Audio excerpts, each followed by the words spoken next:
जनता के बीच में हम ये जा रहे हैं कि हमने पहले भी जनता के लिए काम किए हैं, चाहे जनता की भलाई के लिए जब जब कौम और समाज को जरूरत पड़ी तब हमने आगे बढ़कर काम किए हैं।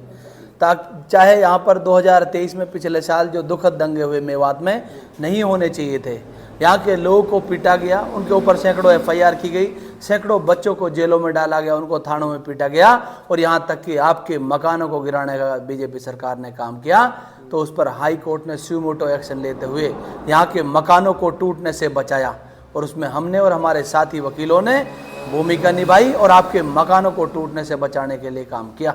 और दूसरा, आपके यहाँ पर जो आपने देखा, जब CA और NRC का कानून, NPR का कानून बीजेपी सरकार लेकर आई, यहाँ तक के मुसलमानों की आइडेंटिटी पर सवाल हो गया, उनसे पूछा गया कि आप इस देश के नागरिक हैं कि नहीं हैं, आप कागज दिखाइए।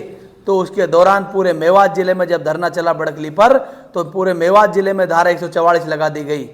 धारा 144 लगाई तो उसको कर्फ्यू को ख़त्म करवाने के लिए हमने हाई कोर्ट से यहाँ नोटिस किया, और उसको जो है इन्होंने ख़त्म करना पड़ा।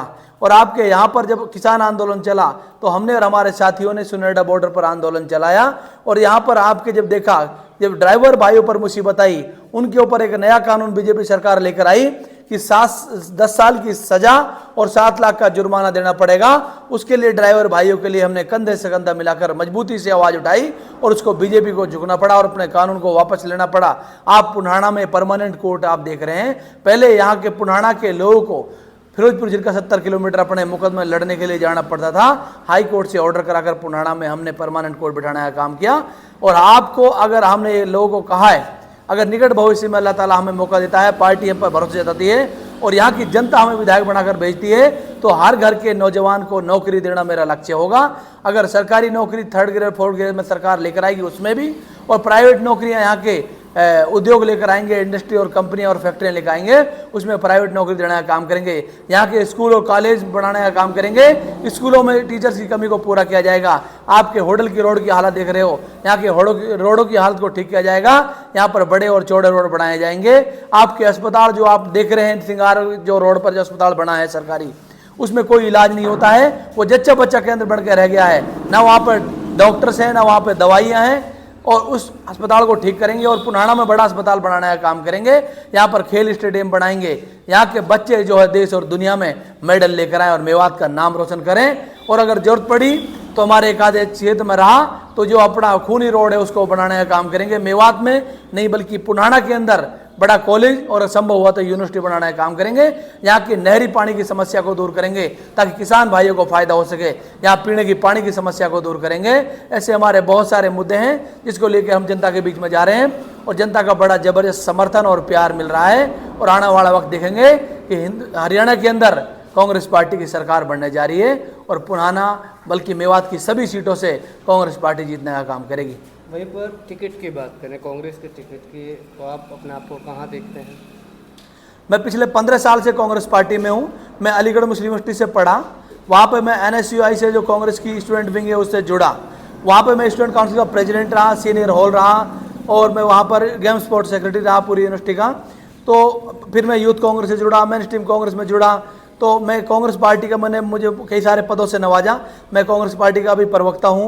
मुझे कांग्रेस पार्टी ने कोविड के दौरान जब कोरोना आया था, पूरे मेवात जिले का कोविड मैनेजमेंट के लिए नऊ का इंचार्ज बनाया। सदस्यता अभियान के लिए कांग्रेस पार्टी ने जो ड्राइव चलाया, लोगों को जोड़ें, उसका मुझे यहाँ मेवात जिले का इंचार्ज बनाया। मुझे किसान सेल का स्टेट कोऑर्डिनेटर बनाया।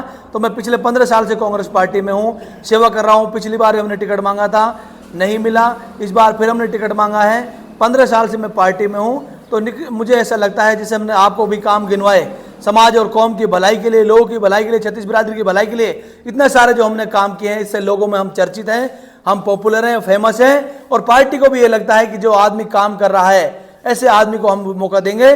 मैं सबसे कम उम्र का हूँ, 33 साल का हूँ। तो मुझे ऐसा लगता है पार्टी के साथ वफादारी, यहाँ के लोगों के साथ बहुत ज़्यादा मेरा काम करना, लोगों के बीच में लगातार रहना, तो मुझे लगता है कि पार्टी निश्चित रूप से मुझे मौका देगी और मैं यहाँ पर टिकट लेकर आऊँगा और चुनाव जीतने का हम सब मिलकर काम करेंगे। टिकट नहीं मिलता तो फिर आपका क्या रुख रहेगा? अगर मुझे टिकट नहीं मिलेगा तो मैं कांग्रेस पार्टी के साथ रहूँगा और मैं पार्टी के प्रति वफादार रहूँगा। वहीं अभी आप देख रहे हैं कि चुनाव की जो है डेट बढ़ाने के लिए बीजेपी ने पत्र लिखा है एक लेटर जो है लगातार वायरल भी हो रहा है, उसको लेकर आप मैं ये कहूँगा कि बीजेपी पार्टी डर गई है। वो शायर कहता है कि वो लोग चुनाव क्या लड़ेंगे जो लड़ने से पहले डर गए। मैं ये कहता हूँ कि बीजेपी पार्टी डर गई है और इनका हार जाना निश्चित हो गया है और उस पर मोहर खुद बीजेपी ने लगा दी है। जब इनके प्रदेश अध्यक्ष ने जब चुनाव आयोग को ये लेटर लिखा तो एक तरीके से बीजेपी ने ये हार मान ली है। बीजेपी ने ये दर्शा दिया है कि हमारी तैयारी पूरी नहीं है, इसलिए हमें और एक्स्ट्रा टाइम दे जाए ताकि हम और अच्छे से तैयारी कर सकें। इनको लगता है कि इतने कम समय में, क्योंकि कांग्रेस पार्टी पूरे 5 साल से तैयारी कर रही है, लोगों के बीच में संघर्ष कर रही है, लोगों के मुद्दों के लिए लड़ाई लड़ रही है, तो कांग्रेस पार्टी पूरी तरीके से तैयार है। कांग्रेस पार्टी ये चुनाव जीतना जा रही है। बीजेपी को लगता है कि हमारी तैयारी पूरी नहीं है, एक छुट्टियों का बहाना बनाकर कि मतदान प्रतिशत कम होगा। मैं तो ये कहता हूं 70 से ज्यादा मतदान तब भी नहीं होता है, 30% लोग फिर भी मतदान नहीं करते हैं, तो ये एक बहाना है। और बीजेपी पार्टी ने ये स्वीकार कर लिया है कि हम हार चुके हैं। अगर मैं इसको इंग्लिश में बोलूं तो मैं ये कहता हूं the BJP government has accepted the decision of the people of the Haryana and they indirectly accepted the defeat of in Haryana. Even this is the moral defeat of the BJP party in Haryana elections, and the Congress party is struggling and working for the welfare of the common people in Haryana, and the Congress party is going to win the election with huge seats. The Congress party will get the near about 65 to 70 seats in Haryana. So the Congress party has had fully prepared to election, and while the BJP government is just afraid or scared in this election, that's why they want to just postpone the election date. Otherwise, no excuse. Or indirectly BJP accepted that the BJP defeated this election. तो हम तो यही कहते हैं कि चुनाव BJP पूरी तरीके से हार चुकी है, इसलिए उसने एक्सेप्ट कर लिया है। आप देखेंगे निकट भविष्य में कांग्रेस की सरकार बनने जा रही है। ये 2-3 दिन 4 दिन और रही बात, इनेलो ने भी पत्र लिखा है चुनाव आयोग को। इनेलो भी बीजेपी की बी टीम है, इससे कोई फर्क नहीं पड़ने वाला।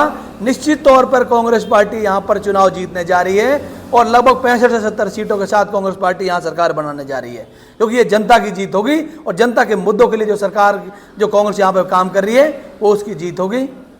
बाकी जनता से क्या कहना चाहेंगे, क्या अपील जनता से करना चाहेंगे? जनता से मैं यही कहूँगा कि कांग्रेस पार्टी के प्रति अपना प्यार बनाए रखें और मेरे प्रति आप जो मुझे प्यार दे रहे हैं, समर्थन दे रहे हैं, उसके लिए मैं आप सबका दिल से धन्यवाद करता हूँ। मुझे ऐसी उम्मीद लगती है कि मुझे पार्टी यहाँ से नुमाइंदा बना के भेजेगी, पार्टी टिकट देकर भेजेगी, तो मैं आप सबसे भरसक सहयोग की उम्मीद करता हूँ कि मेरा आप पूरी तरीके से सहयोग करेंगे और यहाँ से कांग्रेस को और मुझे जिताने का काम करेंगे।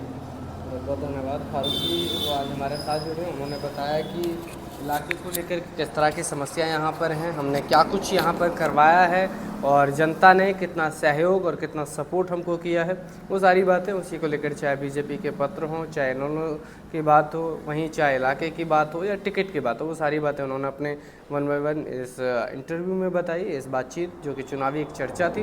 तो लगातार इसी चुनावी चर्चा देखने के लिए आप हमारे DTV चैनल को फॉलो करिए और बड़े रहें हमारे साथ और